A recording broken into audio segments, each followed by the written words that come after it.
Oh hey, welcome to another edition of hand-laid tracks and 3D printed trains with Socrates.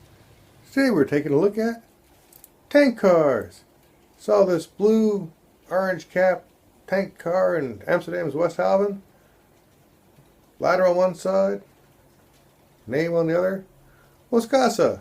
It's a nice little tank car. I thought it was really pretty. It's one piece, has the bottom has little other pieces put for the couplers. Works out really nice. Printed on a 4-color bamboo. You can print it in one color if you want. That's without the bottom pieces in. That's the top whole thing is one piece. When you load the model up into the bamboo slicer, you can go ahead and make sure you set your flushing order correct.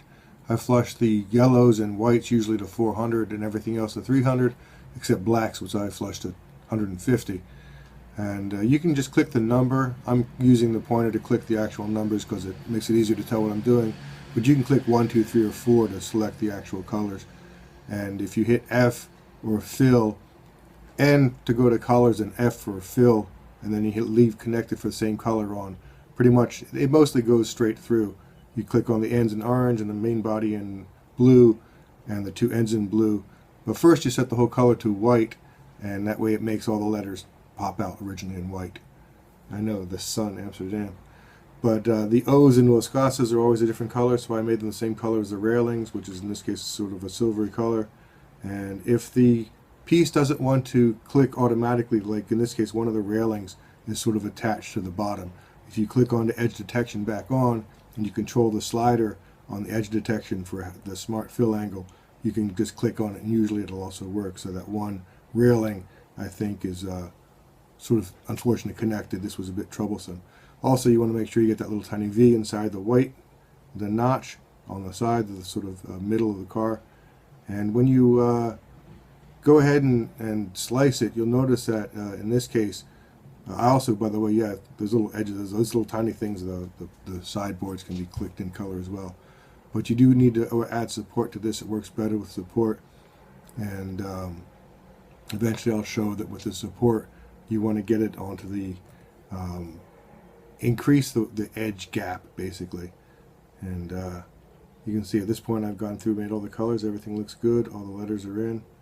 And when you go ahead and slice the print, I'm just going to show the one slice once, and it's about 7.5 hours to do the single piece.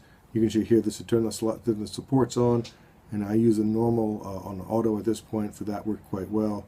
But if you scroll it down towards the bottom, you'll see where it has the support object XY distance, and that's the gap around the support, which makes it much easier to remove it.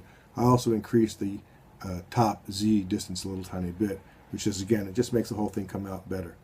And that's the sliced version, so you can check to make sure it looks like it's going to print correctly. If you turn seams off, it's a lot easier to see this, and then you can make sure it's going to print. You can see it's 7 hours and 44 minutes, but for one of them, but 6 of them, 11 hours and 39 minutes. Faster with multi-print. Print it up on your bamboo or other multicolor printer, or do it one color. Get it on Colts.